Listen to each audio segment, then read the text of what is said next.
dina kepungkur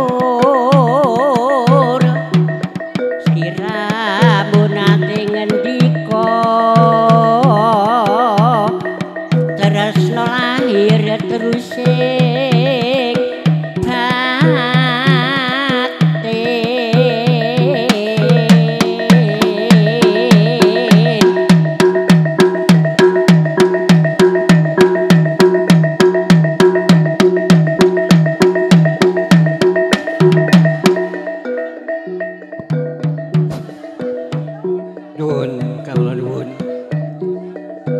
Nangir-angir raos pakurmatan dumateng para warga masyarakat ing dusun Pakisan mriki ingkang ngrasuk agami Islam kepareng kula ngaturaken assalamualaikum warahmatullahi wabarakatuh. Wonten kesupen ugi ingkang ngrasuk agami Buddha kepareng kula ngaturaken Swastihantu Namo Buddhaya. Salam bagya mulya dumateng sedaya para titah. Langkung rumiyin kula nderek gempil kanthi mardika ing penggalih panjenengan ingkang titiwanci punika. Sampun kepareng rawuh saperlu badhe amirsani menggah seni budaya ingkang samangke kapentasaken. Namung saderengipun perlu matur wadhah wonten supaya sedaya dene kepareng kula marak sowan wonten ngarsa panjenenganipun Bapak Dedi Ibu Erni ingkang titiwanci menika saha wedal samangke badhe angleksanakaken wontenipun tasukuran potong rikma ingkang putra inggih menika Dimas Wahyu Wicaksana. Dene ing samangke sak sampunipun putra kabujal sukertanipun mugi samangke dados lare ingkang migunani tumrap nusa bangsa agami langkung-langkung dhateng keluarga minggalipun dhateng tiyang sepuhipun. Dene kepareng kula marak sowan minangkani pambudhotipun saking panjenenganipun Bapak Dedi Ibu Erni dene kepareng warga masyarakat utawa seni koncer saking dusun Banyurip supados nderek panglipur wonten ing sapunika kanthi kajat lan keperluanipun Bapak Dedi lan Ibu Erni putraing kulawarga. Menggah anggenipun kula sowan mbok bilih kirang wicaksana menggah panjenengan sedaya ugi ing sakmangke wontenipun pentas seni kirang nuju prana wonten ing penggalih panjenengan sedaya kula ingkang nyuwunaken agenging pangapunten. Ingkang sepindhah kula aturaken sugeng rawuhipun dhateng para pamirsa sedaya wonten ing dusun Pakisan langkung-langkung sak kiwatengenin. Utaminipun dhateng panjenenganipun Bapak Pangarsa Desa wonten ing dusun Pakisan mriki minangka song-song agenging kawula dasih wonten ing warga masyarakat Pakisan ing mriki. Langkung-langkung dhateng para pamirsa mbok bilih sakmangke anggenipun pentas seni konser kirang andadosaken rena penggalih panjenengan sedaya langkung-langkung panjenenganipun Bapak Dedi Ibu Erni kula ingkang minangka sulih saliranipun saking warga seni konser ingkang samangke badhe kapentasaken. Pramila ingkang kadya punika menggah bapak ingkang sepisan inggih menika seni konser ingkang alit-alit. Pramila sumangga sugeng amirsani kados menapa pentas seni ing wekdal punika. Menggah salajengipun nggih menika kula semanggaaken dhateng para paraga ingkang badhe ngayahi wontenipun pentas seni ing dalu punika. Nuwun lan matur nuwun.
Katur dumateng para pamirsa seyenipun bilih wontenipun pentas seni kuncer alit kapungkur semanten rumiyin ing sakawit wontenipun adicara potong rikma tumuli badhe kawitan.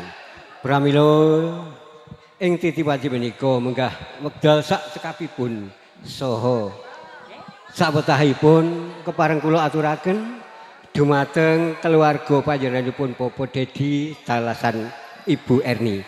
Wekdal kawula semektakaken matur nuwun.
Nuwun sewu kawula tansah nyela atur anggenipun panjenengan sedaya anggennya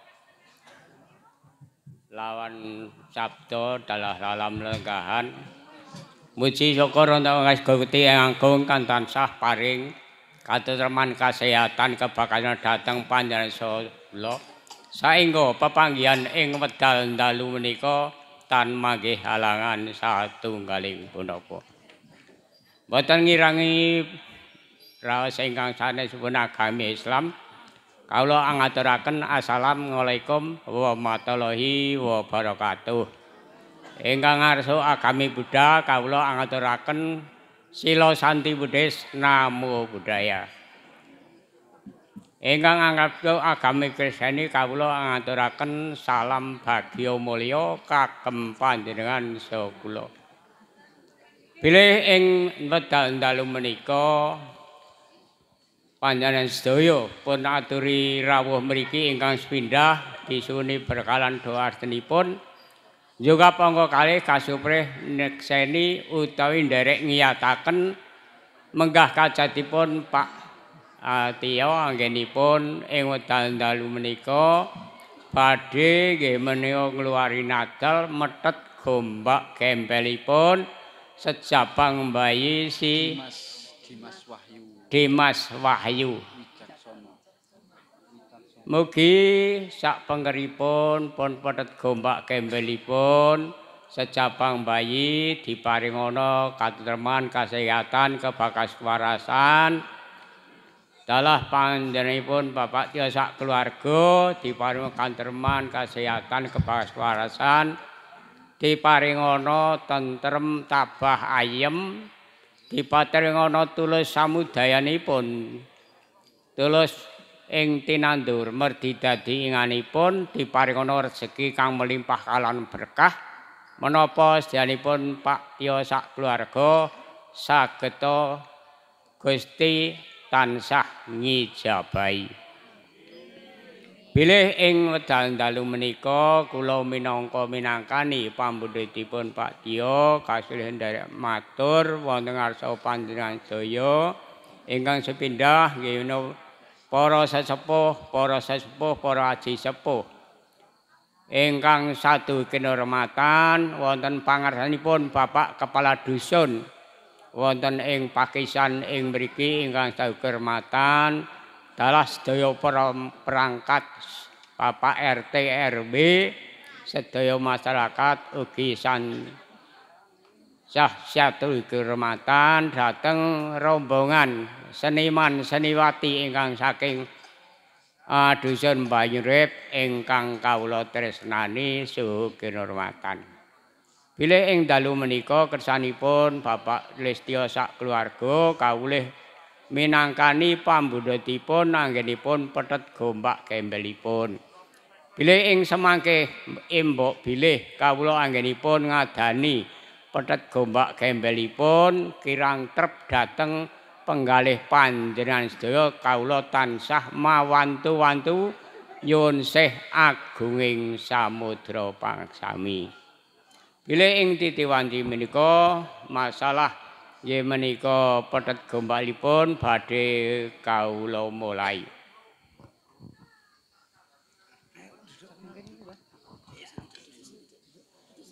Lenggah mriki.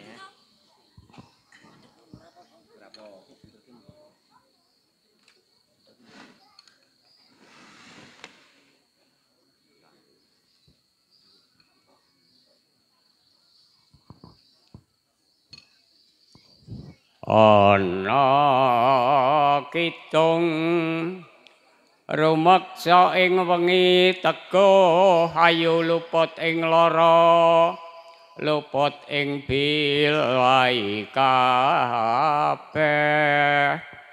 cem setan datan purun panalaluan telung tanana wani mewah penggawe ala gunane wong luput geni lemah dadi tirta maling atoh tan ana ngarah ing kami guna tuju duduk mapan sirna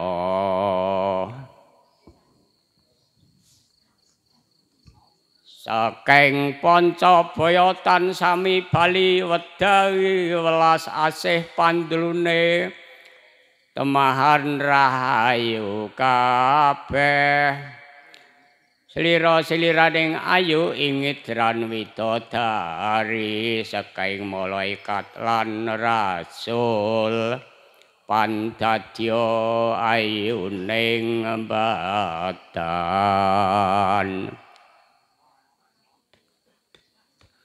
ati Adam utaku bakendong ises pangucap yaya Musa Nabi Isa kang linuwih Nabi Yakub pangarasane wong yang Yusuf rupane reki Nabi Daud suara kunjeng Sleman kastening wah Ibrahim kang nyawa Idris ing rambutku sae tali kulit ning wang bebalungku bagendong Usman sumsum kawan kang wilune Aminah bayune ngangga Ayub kang minangka ususe saking wulu tuwuh tan dadi setunggaling nabi cayaku Muhammad pangulonku rasul pinayon Adam sara sampun bepak jangkep saking para wali lan nabi pandadya ayuning badan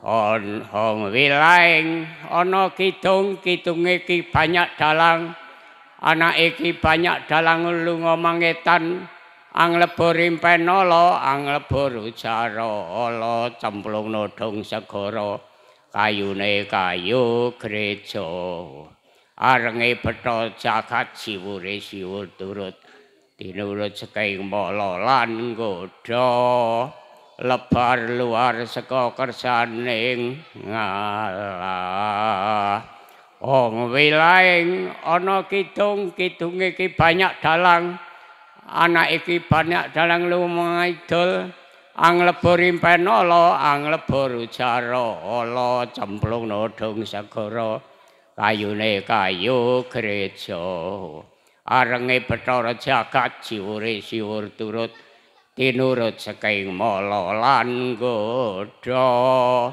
lebar selar saka kersaning ngalah ong wilahing ana kidung-kidung iki banyak dalang anak iki banyak dalang lunga mangulon anglebur impenala anglebur ucara ala cemplung nodong segara kayune kayu gereja arenge Bathara Jagat siwure siwur purut tinurut saking mala lan godha lebar luar saka kersaning ngalah ana kidung-kidung iki banyak dalang anak iki banyak dalang anglebur lunga mangalor anglebur impenala anglebur ucara ala cemplung nodong segara kayune kayu gereja arenge Bathara Jagat siwure siwur turut saking mala lan godha lebar luar saka kersaning ngalah ana kidung wilaing ana kidung-kidunge banyak dalang anak iki banyak dalang lunga manengah anglebur impenala anglebur ucara ala cemplung nodong segara kayune kayu gereja arenge Bathara Jagat siwure siwur turut sakirur saking mala lan godha lebar luar saka kersaning ngalah kanthi lir santrangipun lamun nuju tengah wengi larene ko banget bekon ora meneng dengen-dengengi nuli embaning ning jaba nanging aja diwedeni apice kena pringing triya bruya atulah saluluya atulah iraplu salulahi Brambang lembahing manah tumulus tumlasing ati adas urah sir ing mala maca selawat kelawan dikir ya blu ya atol ya luhur asulai ya kuwa toilo bilahil alion olin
Batu apa nanti?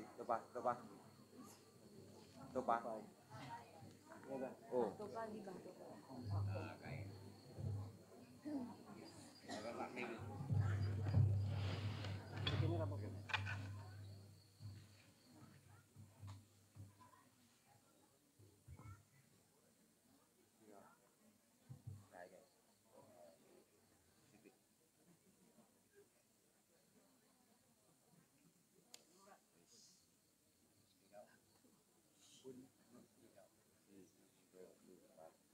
Bapak enggak kok curang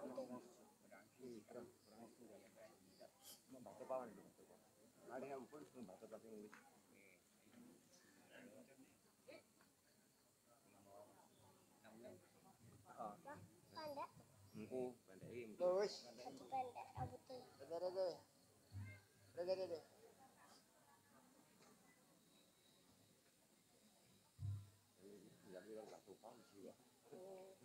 Lalu kali ini kok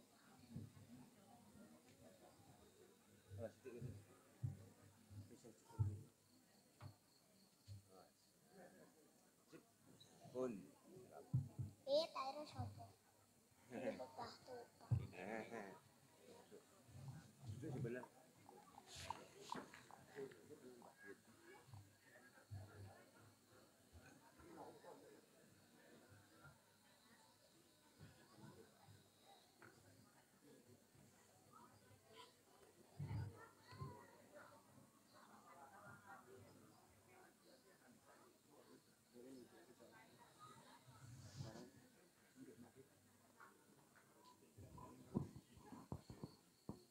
Nuwun sewu.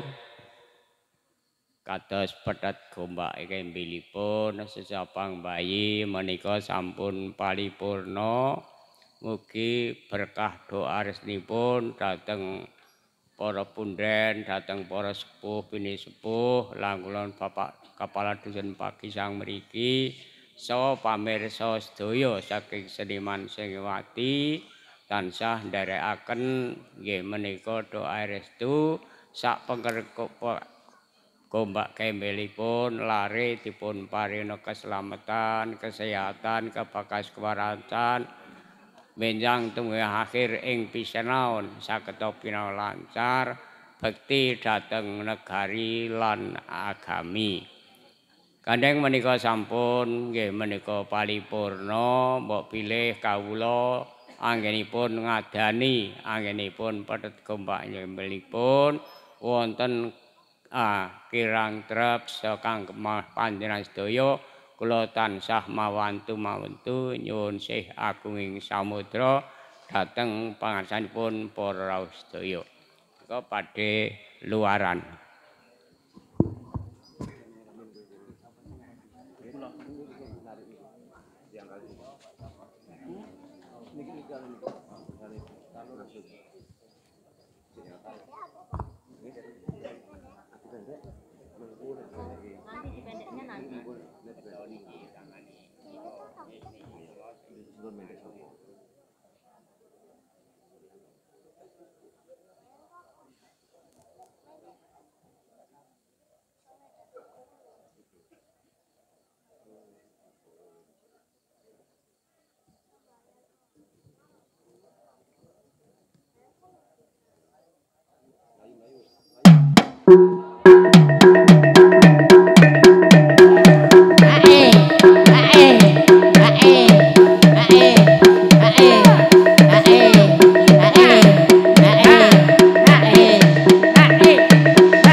Ayo,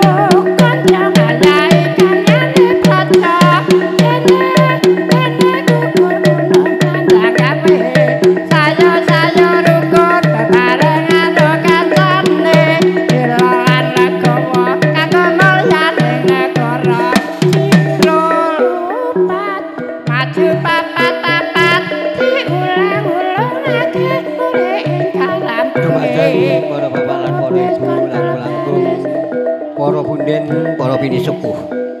Sasampunipun potong gombak sampun paripurna lan mugiya ing samangke lare ingkang kabucal sukertanipun mugiya tansah dipun tepiaken saking Goro Kuda dipun caketaken saking sih kawilujenganipun lan sedaya panjangka menggah keluarga menika mugiya dumadi wonten keluarga ing wekdal menika. Ing panginten menika ingkang saged kawula aturaken lan salajengipun kita lajengaken wontenipun pentas seni kuncer ingkang mijil saking Manyurip pramila panjenengan sedaya sugeng amirsani matur nuwun.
Balik kanan, maju berbaris.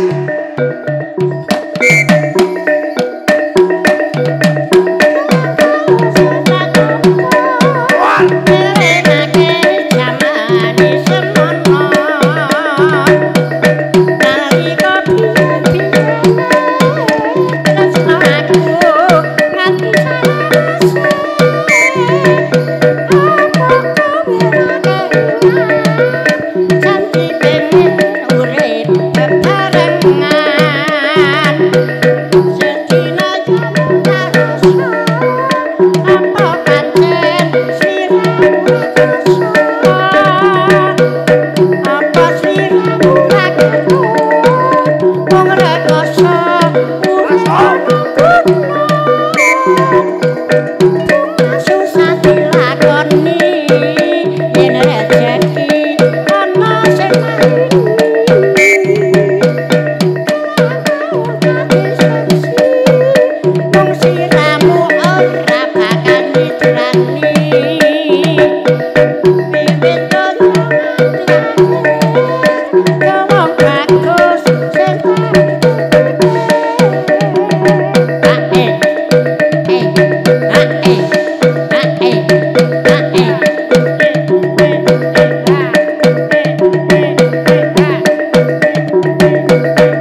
Saiki ana ngendi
berbaris.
Balik kanan. Bersaling.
Balik kanan.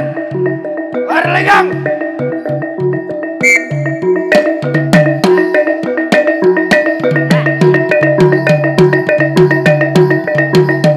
Keluar.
pati